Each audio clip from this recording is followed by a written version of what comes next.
Reflect that my first proper introduction to you was just over 4 years ago. I stood behind one of the podiums, upstairs in the building behind me. I told you that we faced a generation-defining moment and that we as a society would not be judged by some government action, but by the small acts of kindness that we showed one another. You met that challenge, and then some, and I have never been prouder to be British.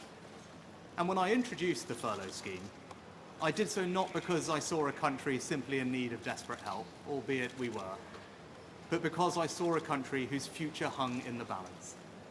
I could be bold and trust in the tens of millions of you at home that you would rise to the moment, or I could accept the inevitable millions of job losses and pick up the pieces. In truth, it was no choice at all. I have never and will never leave the people of this country to face the darkest of days alone. And you know that because you've seen it. As I did then, I will forever do everything in my power to provide you with the strongest possible protection I can. That is my promise to you. Because for so many of us, it's easy to forget the scale of what we've been through. We were hit by a pandemic that upended normal life. Who would have thought that the government would ever tell us how many times a day we could leave our homes? Then, just as we were recovering from COVID, war returned to Europe, with Putin's invasion of Ukraine sending your energy bills spiraling. I came to office, above all, to restore economic stability.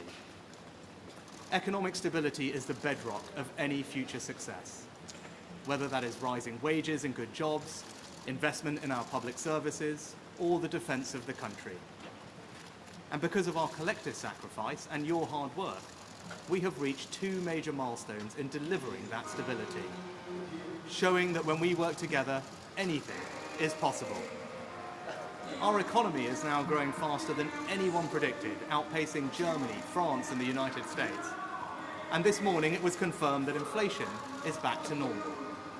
This means that the pressure on prices will ease and mortgage rates will come down. This is proof that the plan and priorities I set out are working. I recognise that it has not always been easy. Some of you will only just be starting to feel the benefits, and for some, it might still be hard when you look at your bank balance. But this hard-earned economic stability was only ever meant to be the beginning. The question now is how, and who do you trust, to turn that foundation into a secure future for you, your family, and our country. Now is the moment for Britain to choose its future, to decide whether we want to build on the progress we have made or risk going back to square one with no plan and no certainty. Earlier today, I spoke with His Majesty the King to request the dissolution of Parliament. The King has granted this request, and we will have a general election on the 4th of July. This election will take place at a time when the world is more dangerous than it has been since the end of the Cold War.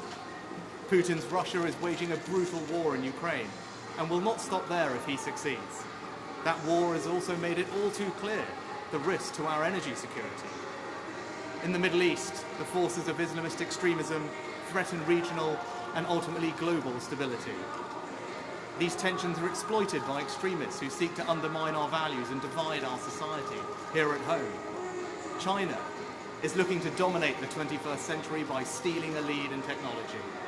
And migration is being weaponized by hostile states to threaten the integrity of our borders. These uncertain times call for a clear plan and bold action to chart a course to a secure future. You must choose in this election who has that plan, who is prepared to take the bold action necessary to secure a better future for our country and our children. Now, I cannot and will not claim that we have got everything right. No government should. But I am proud of what we have achieved together, the bold actions we have taken, and I'm confident about what we can do in the future. We've tackled inflation, controlled debt, cut workers' taxes, and increased the state pension by £900. We've reduced taxes on investment and seized the opportunities of Brexit to make this the best country in the world to grow a business. Put record amounts of funding into our NHS and ensured it is now training the doctors and nurses it needs in the decades to come. We've reformed education, and our children are now the best readers in the Western world. We prioritised energy security and your family finances over environmental dogma in our approach to net zero. We fully funded an increase in defence spending to 2.5% of GDP. We made a decision to invest more in local transport that you actually use, rather than endlessly plough more money into HS2.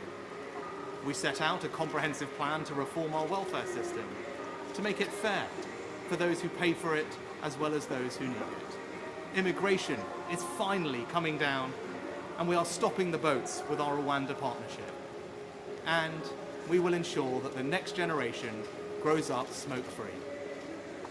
I hope that my work since I became Prime Minister shows that we have a plan and are prepared to take bold action necessary for our country to flourish. Now, I've stuck with that plan and always been honest with you about what is needed, even when that's been difficult.